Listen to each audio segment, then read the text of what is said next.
Hey, Kristen. Hey, Pablo. Good to see you again. Hello. Hi. Both of you are no strangers to being at film festivals, but given the pandemic, I was wondering what was it like being back at a film festival, especially with a movie that had so much buzz around it? That was amazing. We go on. It was so beautiful.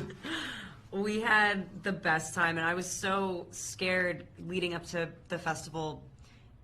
I just thought at some point something was going to shift and we weren't going to be able to go. Yeah, me too. And so every moment being there, really, we were lapping it up. I love this movie. I think it was just me and Pablo and Juan, his brother, who produced the movie that were there. But like going to London, he wasn't able to come to London with us, and primarily I think our crew. I mean, we shot in Germany, but most of our actors and our department heads were there, so it felt like we were kind of like bringing it home. We had a really good time making this, and it was like Diana really invaded all of us in this beautiful, penetrating way, and to get back together and kind of like think about that feeling again, better than normal. And I love film festivals, and I love talking about movies I'm in. This was bigger and better than normal. It was a mix of things, a movie that we loved, loved when we made it, and then we were in a room with others, right? And that is just so exceptional in these times. It just became incredible. So when I went back to see the movie yesterday, I took some notes about the lines pertaining to currency and people being currency. Can you each speak a little bit about that theme? You want to go first? Yeah, go. Okay, I'll go first. Yeah. We buy and sell each other and ourselves all the time.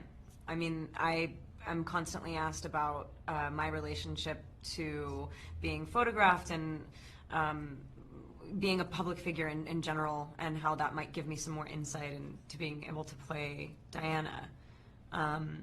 But what I'm exchanging, what I'm buying, and what I'm selling is something I really believe in.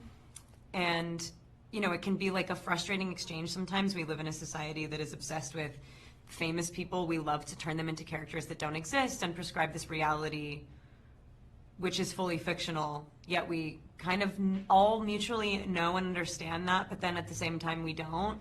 It's this strange dichotomy. Diana was not in control of any of that buying or selling. She was sort of turned into something that didn't even exist, so she didn't know how to maintain that. She didn't know how to get anything back from that. She ended up turning it on its head and kind of reaching through the lens towards people and bringing them closer to her. And I think that ironically, having that kind of avenue of connection ended up saving her, even though it was also something that was detrimental to her health at times.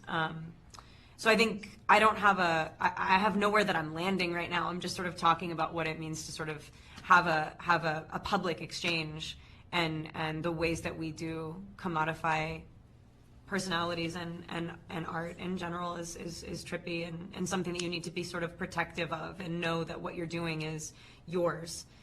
And that it's an ephemeral idea that if any time it becomes something that doesn't work for you, you walk away or you say no, which is something that our movie addresses. She did ultimately walk away. What about you? Yeah, no, I just think that what the movie does is to show when someone becomes currency, it's because it becomes the desire of others. And so you never become currency yourself. And that desire for others is what makes this complicated. Because then you have value. And what kind of value, whatever that is, that's why currency is such a dangerous word.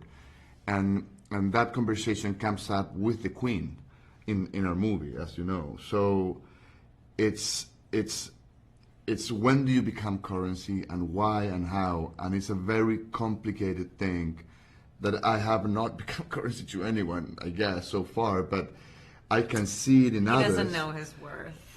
I see it in others, and I think it can be very strange because it's interesting to become an object of desire, but at the same time, that desire has value and it can be monetarized. Yeah, and it's transactional. And it's a transaction, and it's like a stock in the market. Mm-hmm.